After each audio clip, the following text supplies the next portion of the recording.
Well, I mean, you guys probably know her from all the different Dan Le Batard stuff, but we know her from Christian only seeing the top of her face. Ladies and gentlemen, really proud to have her on the show. The one and only, put your hands together for Jess Smetana, everybody! Was I supposed to clap? I clapped. Yeah. No, you should clap for yourself. If you don't toot your own horn, you don't hear music. Come on now. That is so true. And it is so great to see the bottom of both of your faces. Yes, right. Mine is basically with the beard. It basically looks like I'm wearing mostly a mask anyway. What do we start with?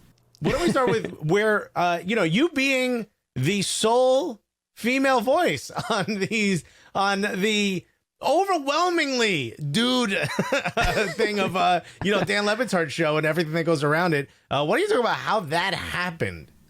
Well, I was working at Sports Illustrated, worked there for the last 3 years, and then I got a call from the executive producer of the Le Batard show and asked if I would be interested in joining, but with the asterisk being like, you have to move to Miami. And I think he knew what he was doing because he called me in February while I was in New York City.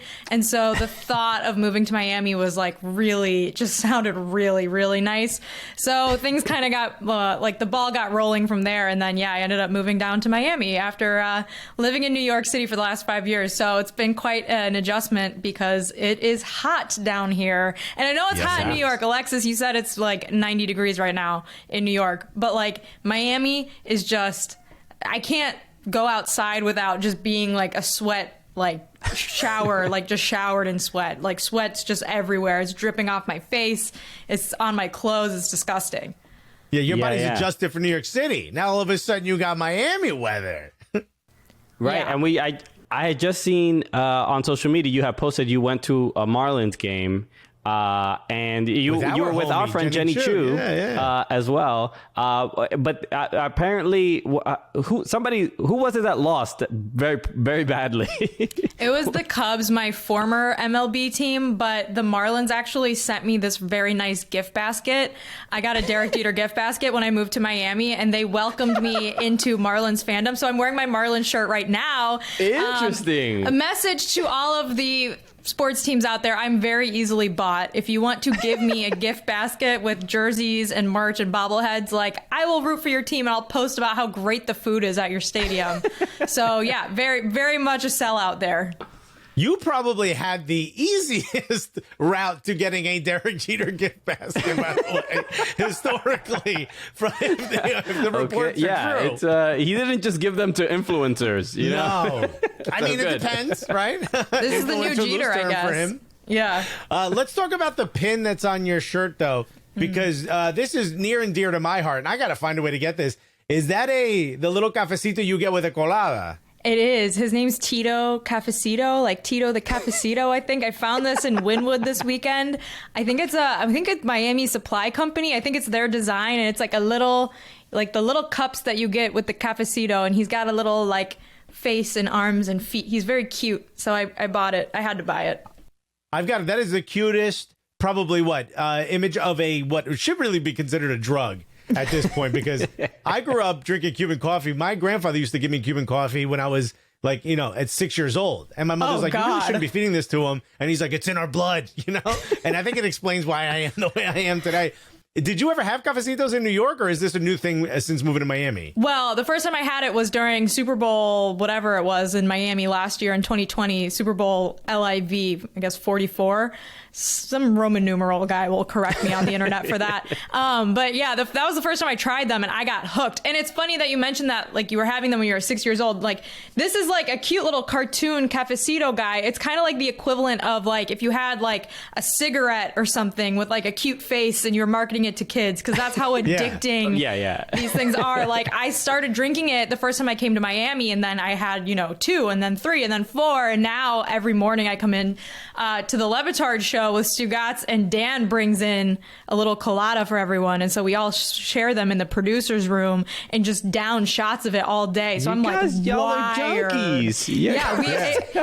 Yes.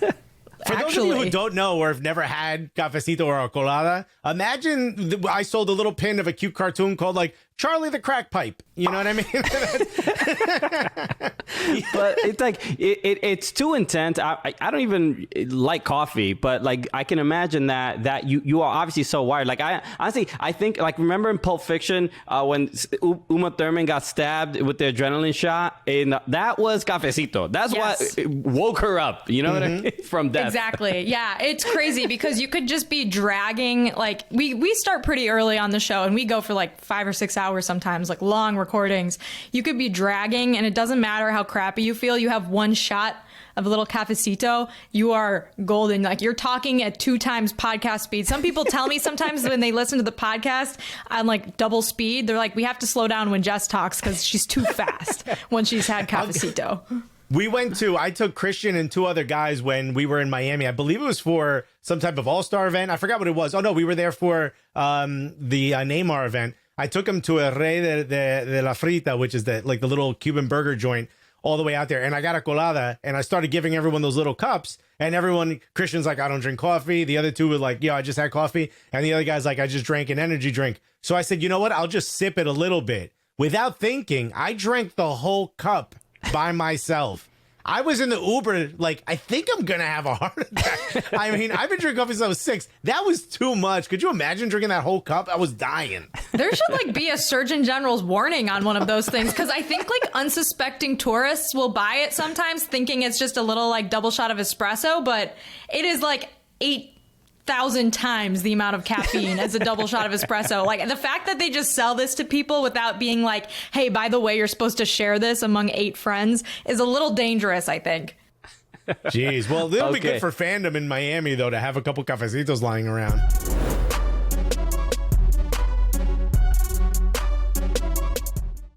Hi, guys. I'm Jenny Chu, and I finally kicked it with the Cooligans.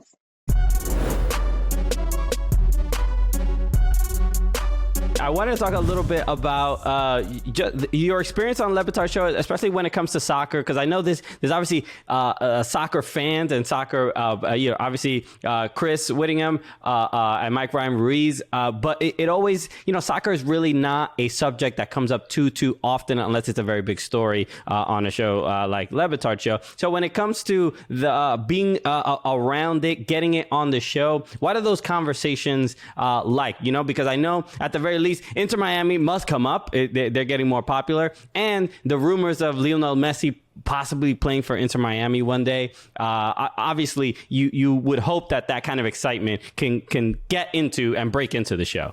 Yeah, it's fascinating because I feel like, I don't know if you guys have found this to be true, but I feel like everyone below a certain age now is either a soccer fan or best friends with a soccer fan. But then everyone above a certain age is still soccer, not that popular. And so it kind of is a generational thing where all the younger guys on the show always want to talk about the soccer news, and Mike and Whitty will try to always bring it back to Inter Miami or whatever Premier League thing is going on, or whatever, World Cup, Euros.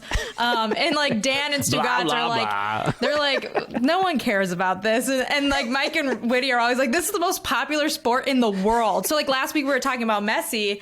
I can't even remember how much money his last contract at Barca was, but it's 4 times what an NFL contract would be for the same amount of time. Right. And he's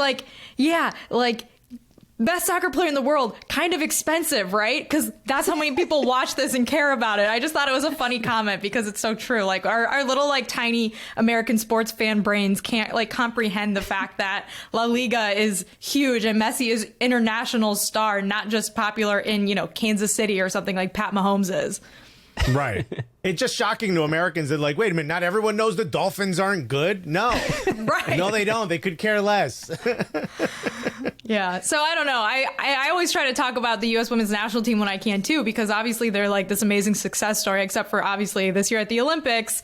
They fell a little bit short, but it's very funny to me how different the spheres of influence are dependent on who you're talking about on the show. And it goes for other sports too, because there's a couple of people on the show who love baseball, and then there's 3 guys on the show where I haven't watched baseball since 1997. So it kind of is funny how we all bring a different thing to the show. It's strange. I mean, Alexis is Cuban, I'm Dominican, and baseball has now become this are my grandparents playing it? You know what I mean? Like, yeah. I'm like so less interested in it just because the way it's even delivered to me. Like, what did you think of the Field of Dreams game? Like, I'm watching this and I'm like, this is not working. This is not working for me. What child is going to be like, there's a bunch of corn and baseball and now I am hooked. I felt like it was a thing for nostalgia for old people. Mm-hmm. Yeah, I've never seen the movie Field of Dreams. So I was watching it and I was like, okay, like on the one hand, I think that it's a great thing for MLB to try. Like, it's a great example of how you can turn a game into an event, because I think sports needs more of that, because like everything is so mundane and kind of old and stale at times, especially with baseball, when every broadcast feels the same and there's 162 games in a season and only like 5 of them towards September matter. So I was glad that they tried that, because I think it's cool. Like, they're thinking outside the box. However, I also found the opening part with Kevin Costner and the fans coming, or the players coming out of the corn. I was like, this is, no pun intended, this is so corny and contrived. And like, I just was rolling my eyes. I also have no attachment to this film, right? So I'm just watching and I'm like, who likes this? This is so like, oh my God. Come on, Kevin Costner. It's just a bunch of 60-year-old dudes who watched it with their dads. That's the only people who care about the movie was fine. It was a fine movie. Wasn't it about a guy who played baseball with dead people in Iowa? Is that what it's about? Like, I have no idea, honestly. Yeah. But like, so I get like, if you're a fan of that film, that was probably really cool to see. And like all your favorite players, if you're a Yankees fan or a White Sox fan, and it ended up being a great game too. Like, if like soccer did something like this and they did like a Bend It Like Beckham game or something, I'd be like, let's go. Oh, I am about this. This is going to be awesome. This is my favorite movie when I was younger. I love this movie. It's the best. It's about women playing soccer and friendship and like defying cultural norms. But like, yeah, I just like Field of Dreams doesn't do it for me. You heard it, MLS. Jess wants you to do an Airbuds game where each team has a dog. Oh my God, that would be amazing. It would be kind of fun. I'm not going to lie to you. That's a great idea. Put a puppy out there in an Inter Miami kit. I mean, you have to cut this out of the pod. You can't give this away for free. What are you doing? No, I'm sprinkling it out there. Just give me a sweet. Give me a flight to the game and a sweet. One thing I love about Bend It Like Beckham nowadays is when people put clips on Twitter, people now analyze the game, like the actual soccer part, as like, like actual play-by-play. So the last kick where the angle of it going over the wall and watching the keeper try to save it, most people analyze and they're like, why was the keeper positioned like that? What a terrible. Okay, but you also just gave me goosebumps describing that scene. I was like, oh, it's so good. Agreed. That's hilarious. You guys are like, technically the goalkeeper was in a bad place, and you're like, the movie put me in a good place. So who cares? I mean, this is the same thing with Rudy, right? Like, I went to Notre Dame, and people are always being like, Rudy was offsides. It's like, no, like, just shut up. Like, it's a movie. Yeah. Like, just, that's not the point. Like, you're just missing the point. It's so annoying to me. I'm very triggered. I just triggered myself by bringing up Rudy. I don't know why I did that. You got yourself angry now at this hypothetical person? Who brought up Rudy? Oh, it was me. Damn it. You actually went to Notre Dame, and you played soccer in Notre Dame, but you also played soccer in Clemson. I mean, Clemson is one of those schools where playing soccer there is like, you're a mini god. What was that like? Well, I played club soccer, first of all, but all the varsity girls were on my team because they all quit for some reason. So it was very intense. Like, we ran like 3-mile conditioning workouts like on a Wednesday. And I was like, I thought this was club soccer, but we were like really, really good. It was awesome. Yeah. At Clemson, it's not like nightclub soccer, Right. Exactly. That's true. That's a good point. At Clemson, you have a bottle of vodka in your hand. You're like, so I think I might have gotten this wrong. At Clemson, like, every person there does an activity or plays a sport. And Notre Dame is like a little similar, with the one exception being that like 4 months out of the school year, it is uninhabitable terrain. Like, you cannot go outside without freezing your like toes falling off, basically. So Clemson's like much more amenable to outdoor activities than Notre Dame was. So Notre Dame club soccer was fun, but like November, December, January, February, March, April, sometimes May. Like, it was so cold there. And the other problem with Notre Dame sports, like intramural sports or club sports, people there like really care about getting good grades and studying and exams. Boo. Yeah, not us. Yeah, exactly.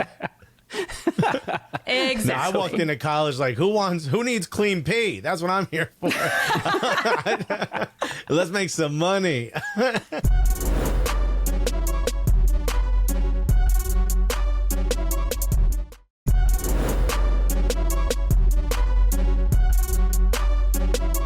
Turn it up.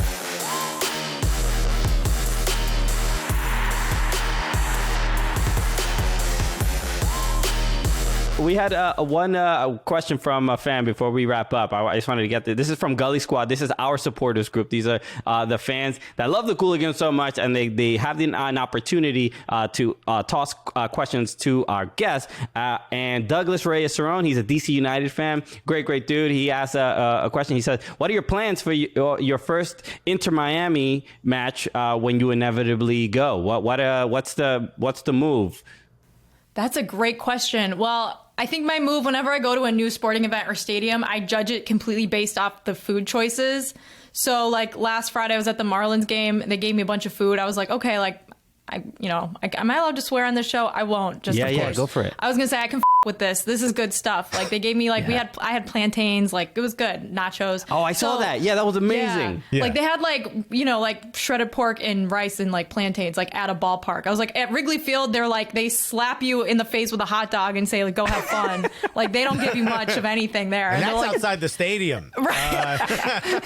They like dump an old style on your head and they're like welcome to Wrigley. Like the food options there are not like elevated as far as I don't touch the ivy. It's poisonous.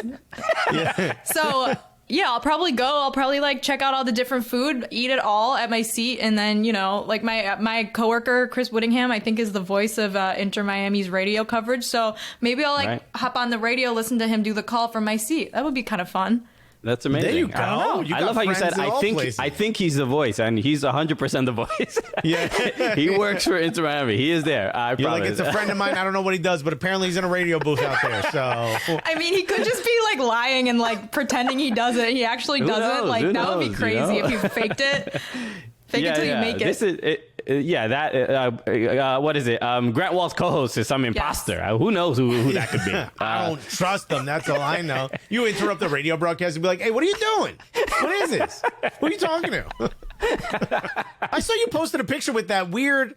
I don't know, what is it, a statue that like the dolphin jumps around every time the Marlins score a home run? I thought that thing was like hated by everybody. You seem to be really happy to be in front of that thing. Oh my God. Okay, it's the home run sculpture. So it used to be in Marlins Park when they opened the park. And a lot of people were like, this is tacky. Like there was a dolphin that would jump out and like lights would go up when there was a home run. And so when Derek Jeter bought the team, he like one of the first things he did, other than like, trade Giancarlo Stanton and Christian Yelich, I guess, was remove the home run statue or sculpture. And the artist who made it lives in New York City. I believe he's like a relatively well-known artist. And so it was a whole thing. It was like kind of offensive. Like, why would you move this beautiful piece of art? It's not tacky. Like, this is so Miami. It's colorful. It's bright. It's a little weird. It's funky. But then they ended up they like reconstructed it outside the stadium. So now, stadium. I don't know. It's an indoor stadium. I think indoor stadiums are so weird for baseball. We could talk about that later. But anyway, so it's right outside. So you walk in and you see it and it's very pretty. So I took a picture in front of it. I love it.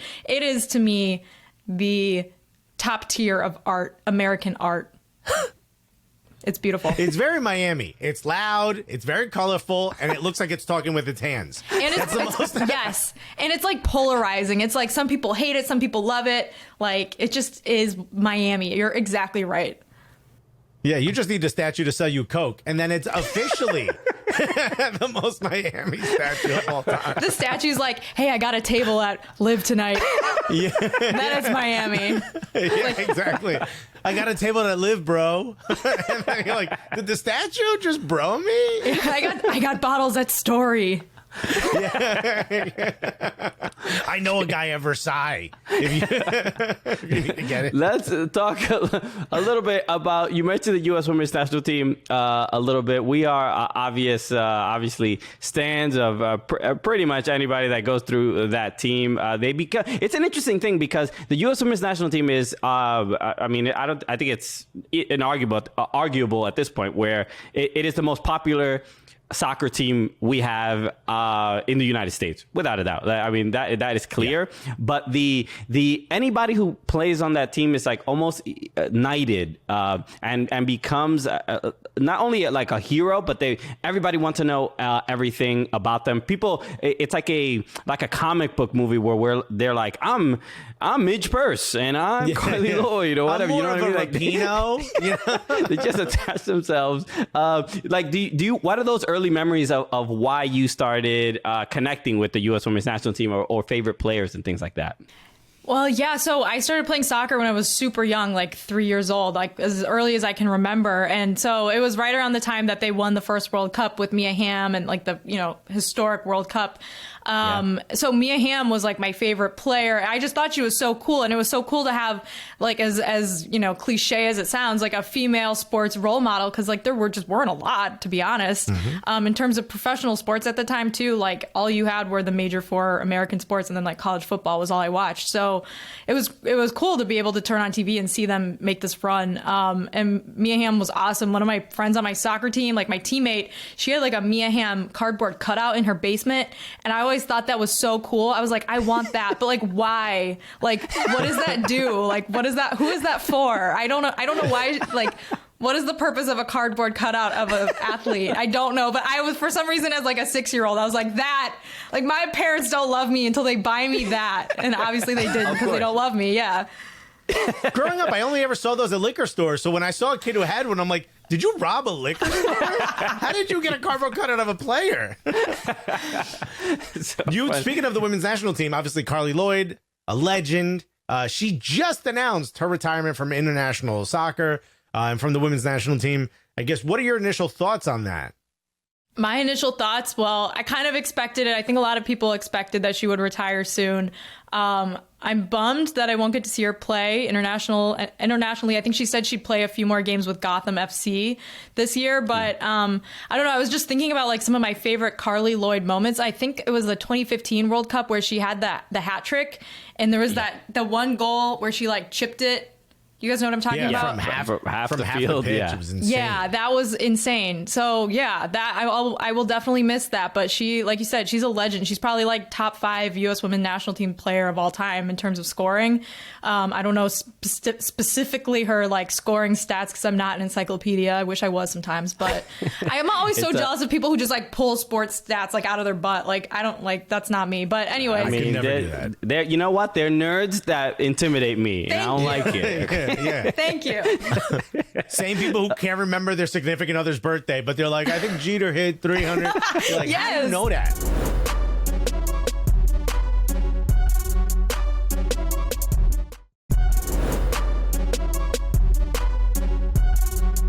Jess, thank you so much for joining us. We have a couple of pieces of business before we wrap up. We have to get to our Golazo gift. This is your opportunity to celebrate a goal on our show. We will turn it into a gift that will live on the internet forever. Alexis will give you a scenario. Alexis, what do you suggest? Okay, you and everyone else at Meadowlark Media decide that they're going to put on a friendly soccer game, and it's up to you. And someone tells you that if you score this next goal, all the people jumping into your DMs trying to mansplain sports to you, even though you've been in sports your whole life, will magically disappear. They will just be gone. And you, just like bend it like Beckham, go around. The keeper was in the wrong position. You curl it around the wall and you score. That means no more mansplaining on social media for you. How do you celebrate? This is what I'm going to do. I'm going to do like a dab, and then I'm going to go in the bag. It's like you're holding a bag and you like punch it. Yeah, you do look like you're punching a pet you're holding, though. I'm not gonna lie. Incredible. It's a great combo. Boom. I love it. At the same time, you dab into the bag. Absolutely incredible. Thank you so much for joining us. Let us, a reminder, everybody go follow Jess, listen to her on Batard Show. Is there anything else you want to plug before we wrap up?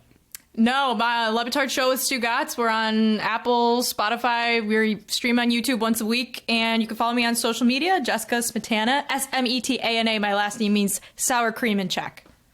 Okay. And make sure everybody follow at Soccer Cooligans on all social platforms. Also, follow at Fubo Sports and subscribe to the Fubo Sports YouTube channel for more clips of the show. All right, Jess, let's end the show the way we normally do, as is tradition. So for Jess Smetana, my name is Christian Polanco. I'm Alexis Guerreros. And together, what are we? The Cooligans! Nice. Yeah. Punching. I hate this pet cat of yours. Bang. Bang.